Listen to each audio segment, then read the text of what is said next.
pensa só na diferença entre dizer eu vi um cachorro no parque e eu vi o cachorro no parque. É total, né? Na primeira frase, fui um cachorro qualquer, sabe? Um encontro aleatório. Isso. Na segunda frase, a história muda completamente. A gente já sabe de que cachorro estamos falando. Talvez seja aquele que sempre foge do vizinho, né? Exato. O significado, a conexão, tudo muda por causa de uma palavrinha. E essa é uma das coisas que, assim, mais assusta quem tá aprendendo inglês, né? Como é que palavras tão pequenas podem carregar tanto poder e, tipo, controlar o foco de uma conversa? Exatamente. E essa é a nossa missão hoje. A gente recebeu um guia prático sobre os artigos em inglês the, a e an, e vamos usar ele para tentar, sei lá, decifrar esse código. Sim. A ideia não é só decorar a regra, mas entender a lógica, sabe? A intenção por trás de cada escolha. Adorei essa abordagem de decifrar o código. Porque não é só gramática, né? É quase a psicologia da comunicação. Como assim? A escolha entre a ou the revela o que o falante assume que a outra pessoa já sabe. É como se, com uma palavra, a gente criasse um mapa mental compartilhado. Ou não. Um mapa mental compartilhado, gostei disso. Ok, vamos começar a desenhar esse mapa, então. O ponto de partida óbvio é o artigo mais famoso, o the. O the? O guia apresenta ele como a ferramenta da especificidade. Sim, mas vamos aprofundar um pouco isso. Pensa no the como um sinal de ei, nós dois sabemos do que estamos falando. Aham. Quando um exemplo diz I already know the man, ou eu já conheço o homem, o the cria esse terreno comum. Não é um homem qualquer, é um que já existe na nossa conversa. É como se a palavra the dissesse, por favor, acesse o arquivo homem que a gente já tem em comum. Exato. E tem outro exemplo aqui que deixa isso mais claro ainda. She met the women who won the lottery. Ela conheceu as mulheres que ganharam na loteria.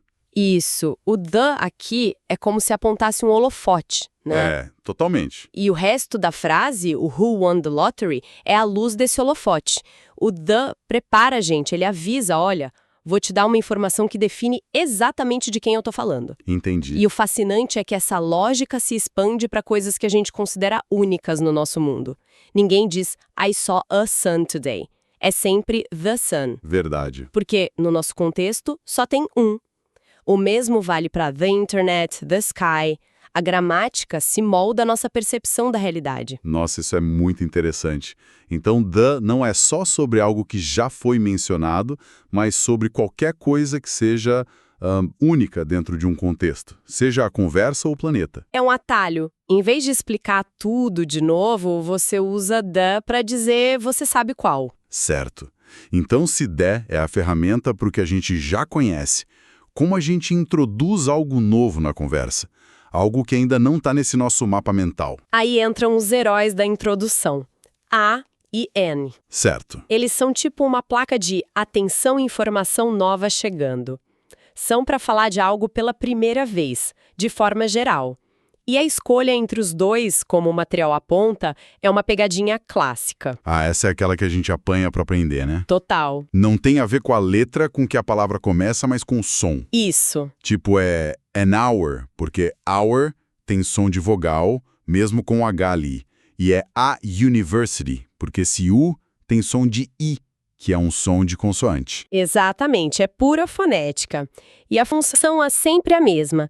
No exemplo, he sees a stranger on the corner. É a primeira vez que esse estranho aparece na história. É um elemento novo. Podia ser qualquer pessoa. O mesmo em she has an idea. Não é uma ideia que a gente já discutiu. É uma faísca nova que acabou de surgir. Ok. Até aqui a lógica parece bem clara. D aponta porque já está no palco e A ou N puxa algo novo para a cena. Isso. Mas o momento em que a ficha realmente caiu para mim foi na comparação direta que o guia faz. É um exemplo tão simples, mas, nossa, muito poderoso. A comparação das maçãs, né? I want an apple contra I want the apple. Essa mesma. É brilhante. É ótima. Vamos analisar. Quando alguém disse I want an apple, eu quero uma maçã. O que essa pessoa está comunicando de verdade? Ela tá comunicando um desejo assim abstrato. Não tem uma maçã específica na frente dela. É a ideia de uma maçã. Qualquer maçã do mundo serviria. É quase como dizer, tô com vontade de maçã. O foco não é no objeto, é no conceito. Perfeito. Agora, se a pessoa diz, I want the apple, eu quero a maçã, aí a coisa toda muda. Muda completamente. Agora a gente está falando de uma escolha concreta. Imagina uma cesta de frutas na sua frente com uma maçã e uma laranja. Certo? Ao dizer I want the apple, você está apontando para aquela maçã dentro de um conjunto limitado de opções. Você está tomando uma decisão e não expressando um desejo vago. Uau! Essa pequena troca transforma um desejo abstrato numa decisão concreta. Exato. A gente passa de a ideia de maçã me agrada para dessas opções aqui, eu escolho esta maçã. É uma mudança de intenção brutal. E é essa precisão que, para quem está aprendendo, é um salto de qualidade, sabe? Você para de só aplicar a regra e passa a comunicação e intenção de forma muito mais afiada. Essa precisão toda no singular me fez pensar. E no plural? A gente espera que a lógica continue, mas e aí que o inglês nos reserva uma surpresa, né? Uma surpresa e tanto. Uma parte da lógica se mantém, sim. O artigo definido, o de, continua firme fazendo o trabalho dele de especificar grupos. Ok, se a gente fala de um grupo específico de meninos, dizemos the boys. De um conjunto de ideias, the ideas. A especificidade continua lá. Certo, até aí tudo bem. Mas e o lado indefinido? Como eu digo, uns meninos ou umas ideias? E aqui vem o grande plot twist que o nosso material destaca. Manda. Em inglês, não existe um artigo indefinido para o plural. Eles simplesmente somem ou some. Espera aí, como assim? A palavra para uns ou umas simplesmente não existe. Ela evapora? Evapora. Isso sempre parece estranho pra gente, né? Parece que falta alguma coisa na frase. Sim. Essa sensação de algo faltando é a armadilha perfeita para quem fala português.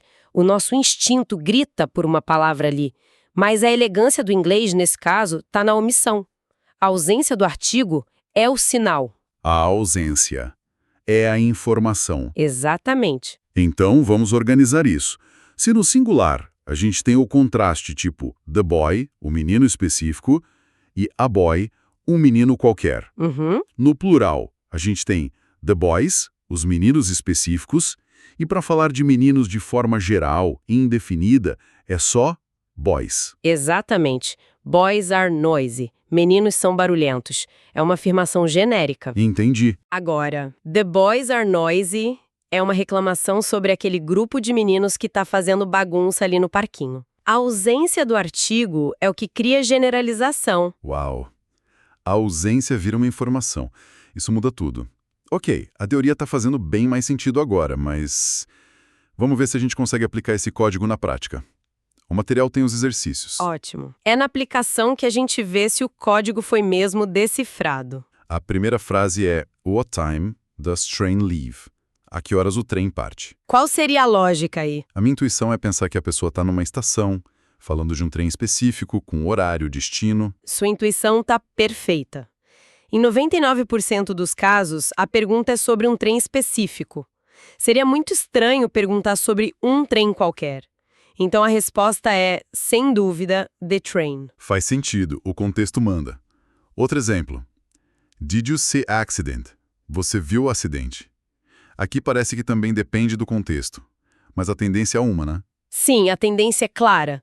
Geralmente essa pergunta surge quando já existe um acidente no nosso mapa mental compartilhado. Certo? As pessoas ouviram a sirene ou alguém comentou sobre o acidente na esquina.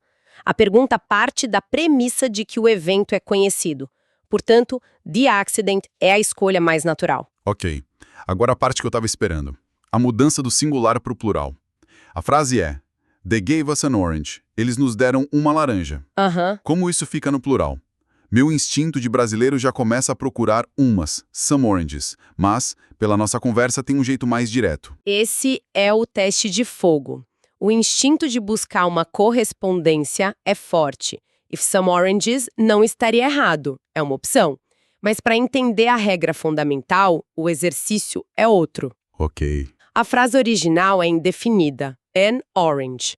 Para manter essa característica indefinida no plural, o que a gente faz com o artigo? ele some. Isso. Então a frase vira simplesmente They gave us oranges. Eles nos deram laranjas. Simples assim. A gente resiste à tentação de colocar uma palavra ali. Perfeito. É essa a lógica. Lembro de um amigo brasileiro que estava aprendendo e num bar lotado tentou pedir 2 cervejas dizendo I would like the 2 beers. Ah, não. Como se fossem as 2 únicas cervejas do universo. O barman ficou confuso por um segundo. A simplicidade de 2 beers era o caminho. Que história ótima. E se a frase original fosse definida, tipo I like the book very much. Eu gosto muito do livro. Bom, aí a lógica da especificidade se mantém. The book é singular e definido. O plural definido continua usando the. Ah, claro. A frase viraria I like the books very much. Eu gosto muito dos livros. A gente está falando de um conjunto específico de livros que já conhecemos. Entendi. A estrutura se mantém. Ok, acho que o código está ficando mais claro.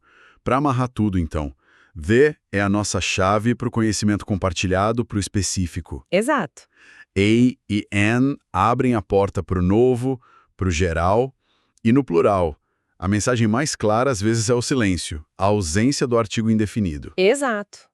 E o mais importante é perceber que isso vai além de acertar uma questão na prova. É sobre ter precisão, comunicar a intenção. Sim, Dominar esses detalhes permite não só se expressar melhor, mas captar as entrelinhas, as sutilezas do que a gente lê e ouve. É a diferença entre entender o que foi dito e compreender o que a pessoa realmente quis dizer. é uma ferramenta sutil, mas poderosa. E sabe, essa nossa conversa toda me deixou com uma pulga atrás da orelha. O material nos mostrou as regras do inglês, mas e os idiomas que não têm artigo nenhum, como russo ou latim? Como eles comunicam essa diferença entre o específico e o geral? Essa é a pergunta de $1 milhão. E ela nos leva para um campo fascinante da linguística. Fica a reflexão, né? Talvez seja pela ordem das palavras, talvez pelo uso de adjetivos, ou dependa só do contexto. Mostra como cada língua é um sistema único, que esculpe a realidade com suas próprias ferramentas. E, às vezes, a ausência de uma ferramenta como os artigos força a criação de outras formas de expressar essas nuances.